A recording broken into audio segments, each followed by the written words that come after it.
Як футболбоз 500,000 доллари худро дар 6 соат сарф кардааст. Ана дигарон ки имрӯз дар навори мо мешаванд пулҳои худро дар роҳҳои гуногун сарф кардаанд. Гапу чап оиди сарфаи бефикри пул аз ҷониби футболбозон. Омода бошед, рафтем. дӯстон, ёдовар мешавем ки навори мо бо дастгирии ширкати Yagex омода шудааст. Yagex сарпарасти эҳсосоти футболӣ. Дар Yagex регистратсия осон ва пардохт аз тамоми гӯшаи канори дунё, вале муҳимтар аз он бонус то $100 бо промокоди TouchFood. Силкаи зарурӣ дар комментария. Ба ҳама муваффақият.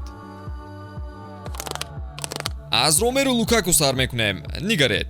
вақте Лукаку соли 2021 бо Челси шартнома баст, гузариш рекордӣ шуду 114 миллион арзиш дошт. касе ӯро сухане гуфтан наметавонист ва Лукаку мошини Мазерати бо арзиши $420,000 харидорӣ кард. мошин оддӣ набуд. он метавонист бо суръати 202 майл соат ҳаракат кунад. суръати мошин ба Мессие ки сарфаи пул мекунад баробар шуда наметавонад. мо медонем Роналду бо Ал-Наср шартномаи гаронарзиш баст, вале Месси низ бачаи ҷайран нест. факт ҳамин ки Месси тақрибан $14,000 дар як соат ба даст меорад. бо ин қадар пули нақд худро дар Марс ҳис кардан мумкин. Месси низ бефикр оғози сарфа карданро кард. дар аввал ӯ хонаи 7 миллиона дар Барселона харид. ин ӯро қонеъ накарду манзараи хонаро иваз кард. ӯ тамрингоҳ, спа, театри шахсӣ, ҳавзи шиноварӣ ва ҳатто майдони футболӣ сохт. хайр, биллионер тонист сарф кард. медонед қисмати ҷолибаш чи аст? Месси ҳатто хонаҳои ҳамсояҳояшро харидааст ки дар вақти хоби ширин буданаш касе нороҳат накунад.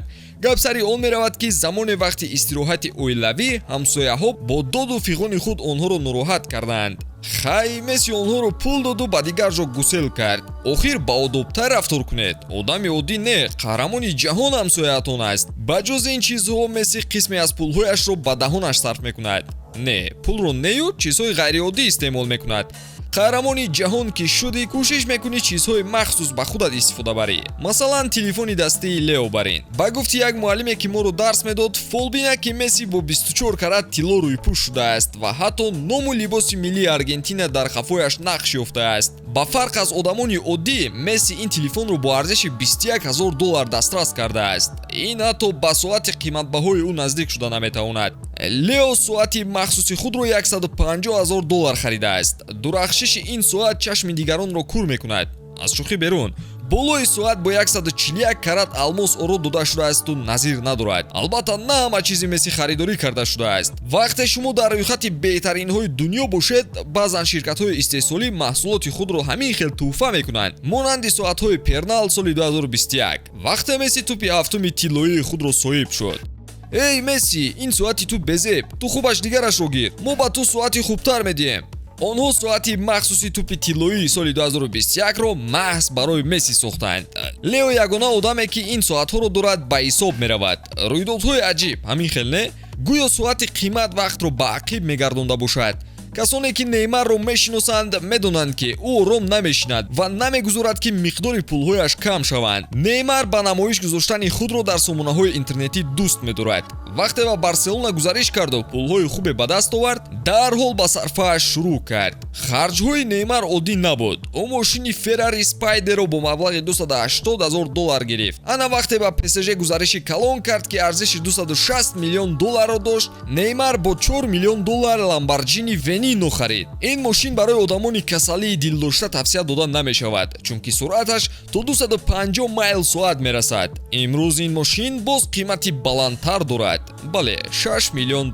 боз чӣ масъалаи ҷолиб дорад? хуб, биёед арзиши хандаашро гӯям. дигаронро ку намедонем, вале барои Неймар ин гапро бояд гуфта гузарем ки ӯ $2,500 барои як дандонаш сарф карда имрӯз беист ханда мекунад. дар умум ивази дандонҳо $80,000 барояш шуд. ба ҷуз табиати шух доштану хандаҳои зебо, Неймар ҳамчунин коллексияи соатҳои гарон бо арзиши $180,000 дорад. рӯзе дар ҷопон буду зиқ монд. Неймар ба хулосае омад ки ба мағоза рафта якбора 16 соати нав харад. чӯ мекарда бошад 16 соатро? инро касе намедонад. шояд ба ҳарду дасту пойҳояш баста гардад. монанди соатҳо ба пушти баданаш маблағи зиёд сарф шудааст. чаро? чунки Неймар ҳамон татуи худро бо акси Человек-паук ва Бэтмен бо арзиши $90,000 холкуб кардааст. ӯ мехост бо ин кор маҳбуби дӯстдорони филмҳои амрикоӣ гардад. Неймар боз бекор монду рафта чархбол харид. чархбол бо стили Бэтмен сохта шудаасту арзиши $15 миллион дошт. хубаш ҷароҳат набардораду бекор намонад ин бача. чархболи Неймар калон буда 10 нафарро озод ҷой мекунад. ҳамин ситураи ҷадиди футбол Холланд чӣ кор мекарда бошад? ӯ $500,000-ро дар 6 соат обу адо кард. вақте Холланд ба Юнон барои истироҳат рафт, сари $500,000-ро дар 6 соатак хӯрд. ба фикрам ҳамаро хурсанд карда омад, зеро Холланд барои кори хизматрасонон $30,000 дигар пардохт кардааст. ҳамааш барои футболбоз хуб аст. ана Гризман чӣ?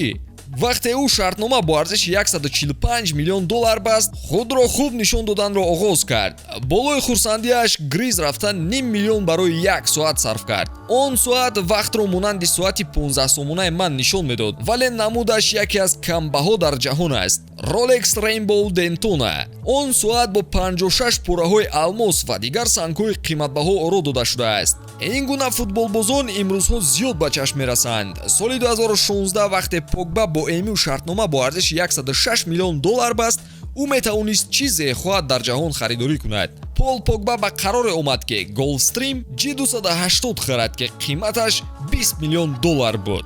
хай чӣ, ӯ мисли мо рафта Toyota-ву дигар чиз намехарад ку?